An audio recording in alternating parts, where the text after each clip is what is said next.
नमस्कार दोस्तों, मैं विकास कुमार आप सभी को अपने YouTube channel political science section पर स्वागत करता हूं।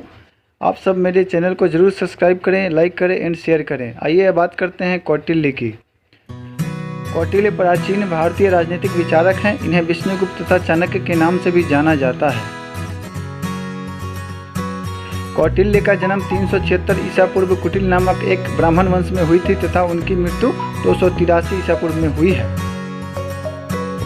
कौटिल्य के पिता का नाम ऋषि कनक था। वह पेशे से एक शिक्षक थे।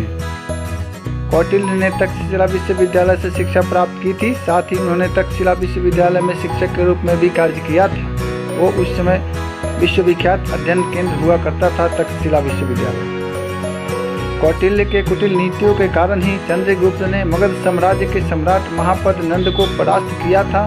वह मगध साम्राज्य पर अपना शासन स्थापित कर सम्राट चंद्रगुप्त कहलाए थे।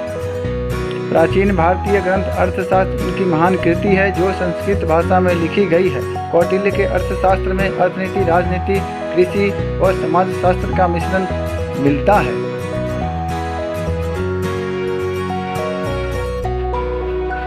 कौटिल्य ने क्रम के आधार पर समाज को 4 वर्गों में बांटा है। पहला ब्राह्मण, दूसरा क्षत्रिय, तीसरा वैश्य और चौथा शूद्र है।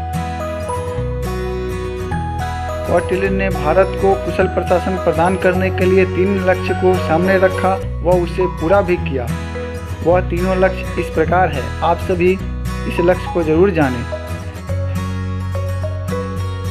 उनका पहला लक्ष्य है, उन्होंने भारत के बहुत बड़े हिस्से को नंद वंश के नियंत्रण से मुक्त कराया। दूसरा, उन्होंने पश्चिमोत्तर सीमा पर यमन आक्रमणकारियों को भगाकर भारतीय प्रभुसत्ता स्थापित की।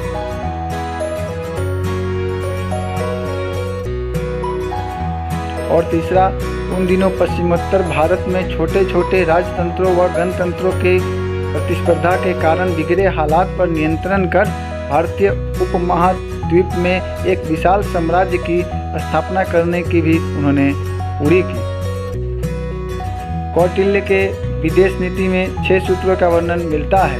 पहला वर्णन है संधि का, दूसरा विग्रह, तीसरा यान, चौथा आसन, 5वां संश्रय और 6ठा दैदी भाव का। कौटिल्य ने राज्य के तत्वों का विवेचन 7 भागों में किया है, जिसे सप्तांग सिद्धांत के नाम से भी जाना जाता है। उनका 7 सिद्धांत इस प्रकार हैं।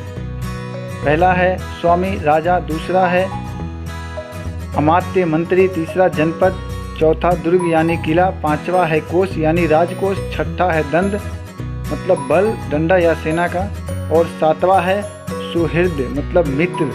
उन्होंने 7वें को मित्र के रूप में देखा है। कौटिल्य ने अपने मंडल सिद्धांत में 4 मंडलों का उल्लेख किया है। प्रत्येक मंडल में 3-3 राज्यों को रखा है। कुल मिलाकर 12 राज्य मिलकर एक वृहद मतलब बड़े राज्य मंडल की रचना होती है। कौटिल्य का राज्य सिद्धांत भारतीय राजनीतिक चिंतन हेतु महत्वपूर्ण देन है। उन्होंने भारतीय राजनीति शास्त्र को धार्मिकता की ओर अधिक झुके होने की प्रवृत्ति से मुक्त किया था। यद्यपि वह धर्म व नैतिकता का विरोध नहीं करते थे, लेकिन उन्होंने भारतीय राजनीति में बहुत सुधार करने का प्रयत्न भी किया, किंतु उन्होंने राजनीति को साधारण नैतिकता के बंधनों से मुक्त रखा। इस दृष्टि से उनके विचार यूरोपीय दार्शनिक मैकियावेली के विचारों का पूर्व संकेत प्रतीत होते हैं। इस आधार पर हम उन्हें भारत का मैकियावेली कहते हैं।